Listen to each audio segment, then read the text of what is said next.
Good morning from Australia. These two lovely pink roses come out from the garden outside, and maybe later on I'll take you on a walkabout and show you where the wombats live, the red-bellied black snake lives, and all the trees. So maybe later on we can do a walkabout. But see, now I've got a hole in this eye, and this eye's got a cataract. I don't see that well, so let's go for it.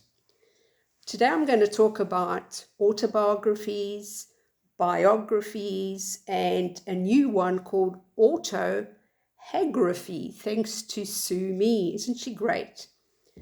So, for instance, Michael Caine, that's the book he didn't write. Oh, it says auto, so he wrote that one himself. And when he was filming with Shirley MacLaine, she actually did invite him for a special dinner, but she didn't say where it was. And it was in the kitchen of, I think Peter Sellers. I might be wrong, I've got it mixed up. Anyhow, one of the people who was at the table was Prince Philip. So Michael Caine met Prince Philip, so there's a royal connection there.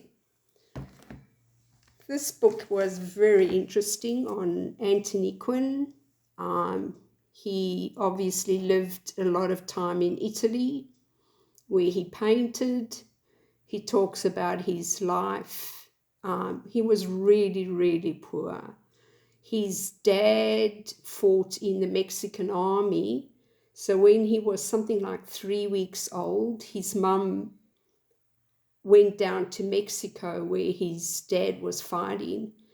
And because they were so impoverished and so hungry, a lady took them in and gave them eggs. And as we know, the yolk of the egg is extremely nutritious. And his mum never ever forgot this lady's kindness. So when Anthony Quinn became really wealthy and that family needed help, he helped them. So that was a very interesting book. And this one obviously is a biography, an authorized biography written by Daniel Prasner. Now, I'm going to put these two together, Autobiography of a Yogi, and this one, why they come together, is Steve Jobs. And one thing I only have in common is Steve Jobs and I were born in 1955. Now, Steve Jobs read this book, apparently in his book, Authorized Biography, and he read this book once every year till he died. And it's very enlightening. So for those of us who've been on a spiritual path, most of us would have read this book. And Steve did mention meeting with Obama twice. And apparently Obama was very disappointed with Steve as to why he set up his major factory in China. And Steve said, well, there's so much red tape in America that it's far more easier to set up a big factory production in China. And isn't it now interesting how the current CEO is working with the Chinese government when they did that airdrop where the poor workers in the Apple factory weren't allowed to let the people know or their families know what was actually going on, so they were silenced with an airdrop. So it just shows you how big corporations are teaming up with governments and causing havoc. This one of Russell Brand, I haven't read yet, but I intend to when I can. Now, this one was really, really interesting on Gandhi, and this is an authorized biography. And when he had finished his education as a lawyer. He actually came down to South Africa, and he helped the Indian population with legal activities in Durban. And at that time, he needed to go up to Pretoria, and he used the train to get there because he wouldn't have obviously been allowed on an air flight because of the apartheid regime. And he happened to be on Germiston Station. Well, when the train pulled into Germiston Station, he had a first-class ticket. And when the train conductor came to check his ticket, he got upset that how dare an Indian man be in the first-class carriage.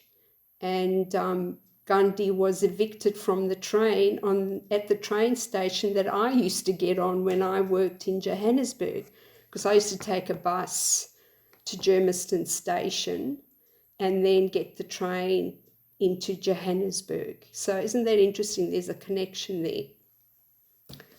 This one I'm yet to read, which is on Rowan Atkins, and he's also born in 1955, so I have that in common with him.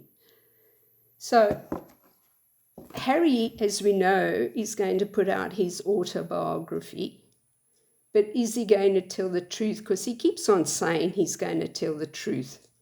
It would actually be a revelation if he did tell the truth, because we know a lot of his mishaps in his life have been brushed under the carpet. How many of us have had that privilege where we've done stupid things, or most of us, when we have done stupid things, it's never got into the media, but his family have brushed up a lot of stuff in his life. So if he actually put that in his book, it would be truthful. It really would be truthful. And something that I have in common with Harry is I lost a parent at a young age.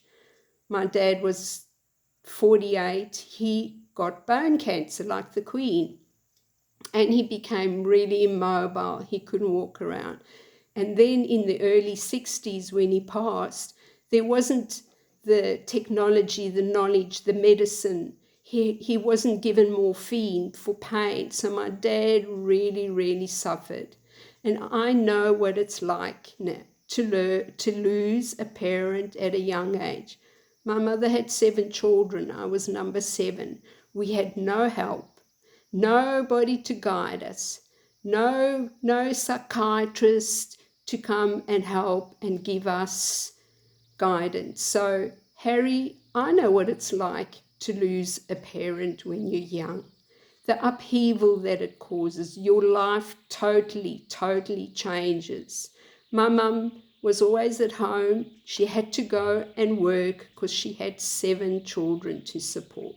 So we all have our difficulty in life, but we get on, we heal. So Harry, it's time to heal, and it's time really to tell the truth, or shut the up.